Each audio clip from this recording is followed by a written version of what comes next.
सभी को नमस्कार। मैं Bhupendra Singh advocate supreme court का मैं प्रैक्टिस करता हूं और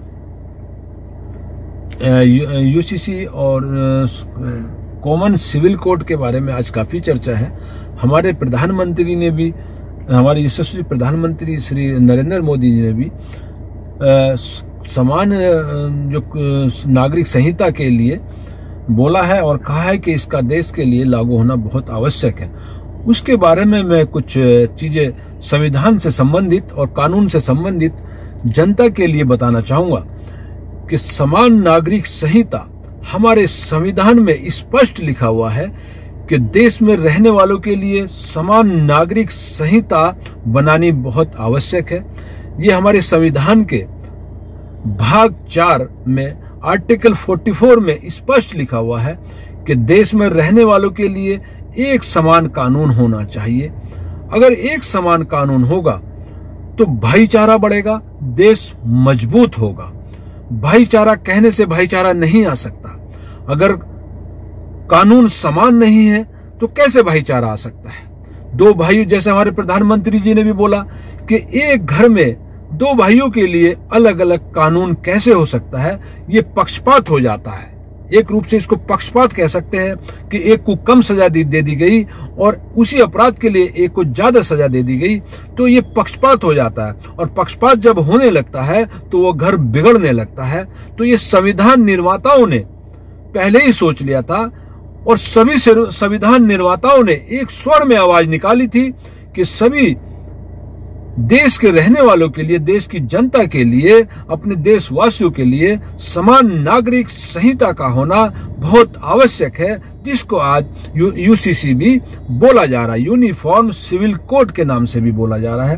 तो ये संविधान में स्पष्ट लिखा हुआ है। इसलिए सरकार जो स्टेप उठा रही है वो बहुत पहले उठाना चाहिए था, लेकिन देर आए दुरुस्त आए, ये संविधान से संबंधित कार्य हो रहा है। जो उस समय सभी संविधान निर्माताओं ने एक सपना देखा था कि हमारे सभी निवासियों के लिए एक ही कानून होगा, कोई पक्षपात नहीं होगा, किसी भी तरह का मेल फीमेल हो या किसी भी तरह के को कोई पक्षपात किसी के कानून के रूप में नहीं किया जाएगा, क्योंकि कानून न्याय करता है, न्याय के लिए बनाया जाता, पक्षपात के लिए नहीं बनाया जाता। और वो न्याय तभी हो सकता है जब सबके लिए समान कानून होगा। सभी को जय हिंद, जय भारत, नमस्कार। वकील साहब, अगर अमेरिका की बात की जाए, रूस की बात की जाए या इंग्लैंड की बात की जाए, वहां पर किस प्रकार का कानून है? सेम कानून है कि वहां भी हिंदुस्तान जैसा कानून है? वहां पर समान नागरिक संहिता की तरह से ही ज्यादातर देश कार्य कर रहे हैं। जो हमारे यहाँ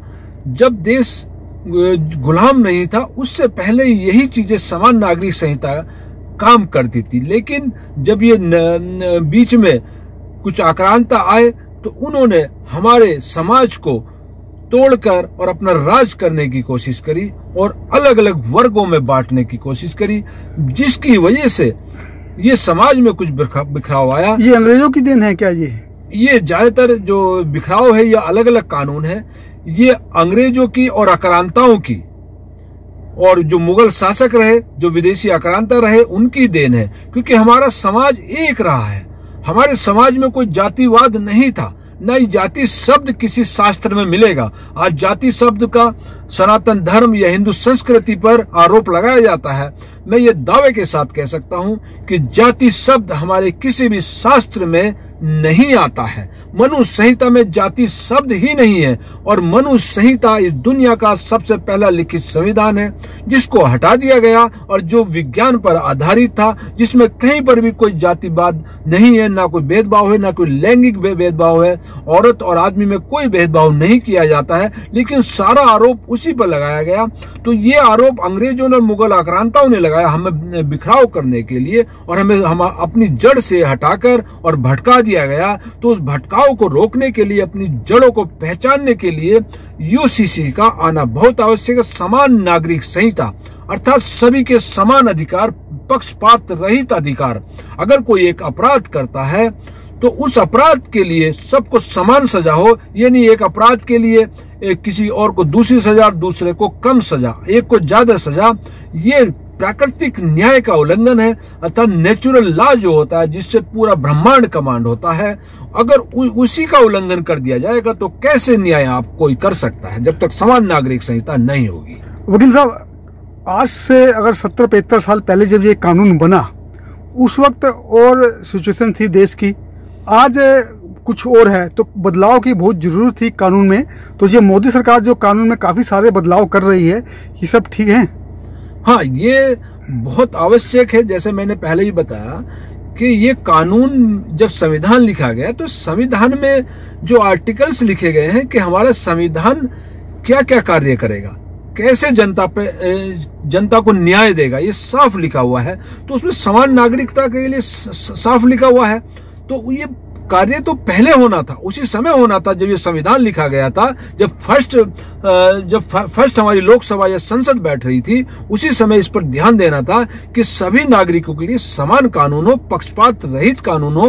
तो ये काफी दिनों के बाद कोई सरकार हिम्मत कर रही है और देश के लिए सोच रही है, ग्राउंड लेवल पर सोच रही है। ये ग्राउंड लेवल की बात है। ये शॉर्ट टर्म कोई फायदा लेने वाली बात नहीं है या कोई राजनीति वाली बात नहीं है। ये पूर्ण रूप से, प्योर रूप से, शुद्ध रूप से ये देशभक्ति वाली बात है कि एक घर में जो अगर कोई 4 बच्चे हैं तो उन बच्चों पे पक्षपात रहित जो फादर शासन कर पाता है, ये फादर फैमिली को चलाता है, वही घर जुड़ कर रहता है। अगर एक बच्चे के लिए कोई ज्यादा फैसिलिटी दे दी जाए और एक को कम कर दिया जाए तो वो घर में बिखराव आना शुरू हो जाता है, वो घर चलता नहीं है। तो ये बड़े जड़ की बात है। तो ये बड़ी सोच की बात है और बड़ी सोच आज यशस्वी हमारे प्रधानमंत्री अपने देश के लिए, पूरे विश्व के लिए बड़ी सोच लेकर चल रहे हैं। वसुधैव कुटुंब की बात कर रहे हैं। तो वो अपने देश को, मतलब पहले वो परिवार अपने देश के लिए बने, तभी तो हम पूरे विश्व को अपना परिवार बना सकते हैं। अब पूरे परिवार वसुधैव कुटुंब की जो हमारी परिभाषा है हजारों सालों से चली आ रही है, अपना देश में एक परिवार ना हो तो दूसरे को कैसे परिवार, विश्व को परिवार बनाएंगे। तो ये मैं आज एक नया शब्द दे रहा हूं इस दुनिया को और भारत को कि वसुधैव कुटुंब को अगर सही से लागू करना है तो पहले अपने देश को परिवार बनाना होगा, इसमें बिखराव को रोकना होगा। और बिखराव को रोक सकती है तो समान नागरिक संहिता रोक सकती है। तो मेरा सभी से ये रिक्वेस्ट है और सभी से अनुरोध है कि हम अपने प्रधानमंत्री के हाथ मजबूत करने के लिए समान नागरिक संहिता का इस बार जोरदार समर्थन करे। कोई घर में बैठकर नहीं, बाहर निकले और इसका जोरदार समर्थन करके आगे आने वाली पीढ़ी को एक मजबूत देश दें और वसुधैव कुटुंब की परिभाषा को परिभाषित करें।